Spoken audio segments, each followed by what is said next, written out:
네, 최성민의 히든마켓 스토리 목요일입니다. 시작하겠습니다.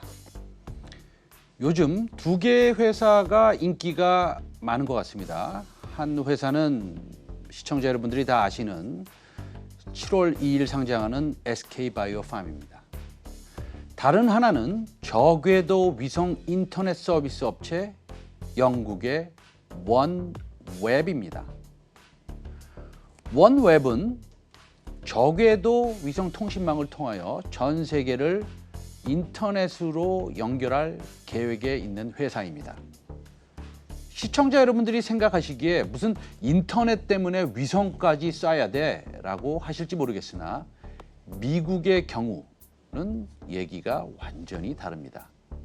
뉴욕만 미국이 아닙니다. 미시시피도 미국이고 테네시도 미국입니다. 인구 밀도가 완전히 우리나라랑은 딴판입니다. 장사 속으로만 따지자면 미국 전체를 먼저 연결해야 하는 것은 너무나 당연하지만 또 그렇게 할 것이지만 원웹은 이 원웹이라는 위성통신 회사는 홍보성으로 이렇게 얘기하고 있습니다. 남극 같은 극지 그리고 예를 들어 아프리카의 소외된 이웃과 학생들에게 새로운 인터넷 통신망을 구축해서 기존의 통신 네트워크를 더 확장하여 전 세계 모든 사람들에게 빠르고 효율적인 서비스를 제공하겠다고 하는 것입니다. 그래서 저궤도 위성이 있어야 한다라는 것입니다.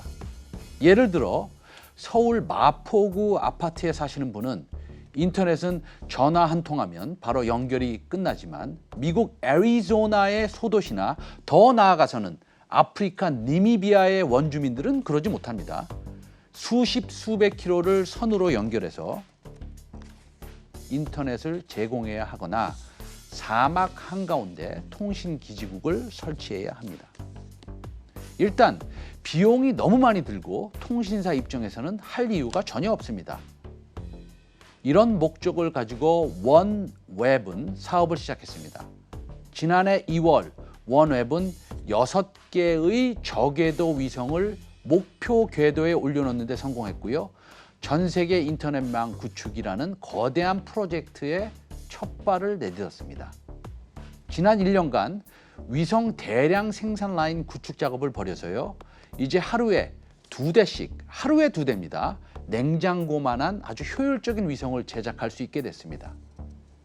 이에 따라 지난해 2월에 이어서 이번 달 7일에는 카자흐스탄 바이코노르 우르기지에서 위성 인터넷 34기를 쏘았습니다. 이번 달이 아니죠. 한 2-3달 됐습니다.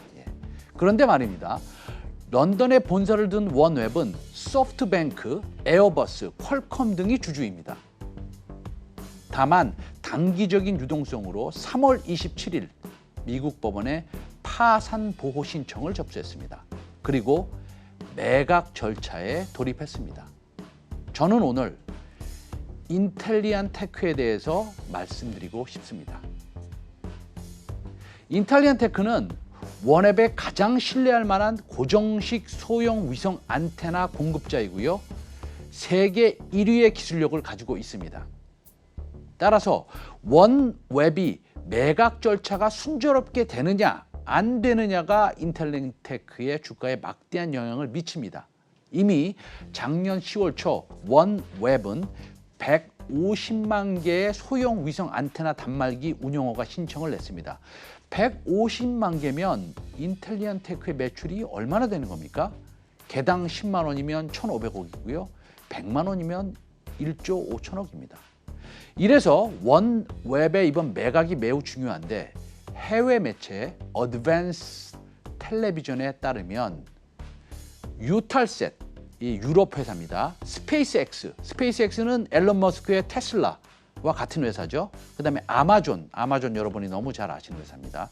그리고 세스버러스, 게다가 중국 회사 2개가 원앱에 상당한 관심을 보이고 있다고 합니다.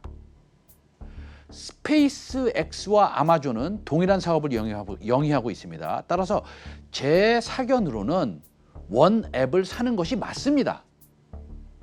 왜냐하면 원웹을 제외하고는 현재 의미 있는 숫자의 위성을 허가받은 업체는 거의 존재하지 않고 있다고 보면 됩니다. 아마존은 2019년 7월 연방통신위원회에서 3,236대의 위성 발사 허가를 요청했지만 아직까지 승인이 나지 않은 상태입니다. 허가 자체가 굉장히 어렵기 때문에 원 앱의 720대 대비 정지궤도 위성 허가는 관련 업체들에게 상당히 매력적입니다. 그리고 중국에 팔리도 만무합니다. 보안에 문제가 있기 때문입니다. 5월 원웹은 연방통신위원회에 48,000대의 추가 승인을 요청한 상태입니다. 원웹 때문에 하락한 세계 최고의 위성 안테나 사업자 인텔리언테크. 원웹이 돈이 흘러 넘치는 아마존 또는 스페이스X 앨런 머스크 회사에 팔리기를 기원합니다. 제 생각엔 가능성이 꽤 있어 보입니다. 7월 2일에 결과가 나옵니다. 최상민의 히든마켓 스토리 여기서 마치겠습니다. 내일 같은 시간 12시 50분에 다시 찾아뵙겠습니다. 감사합니다.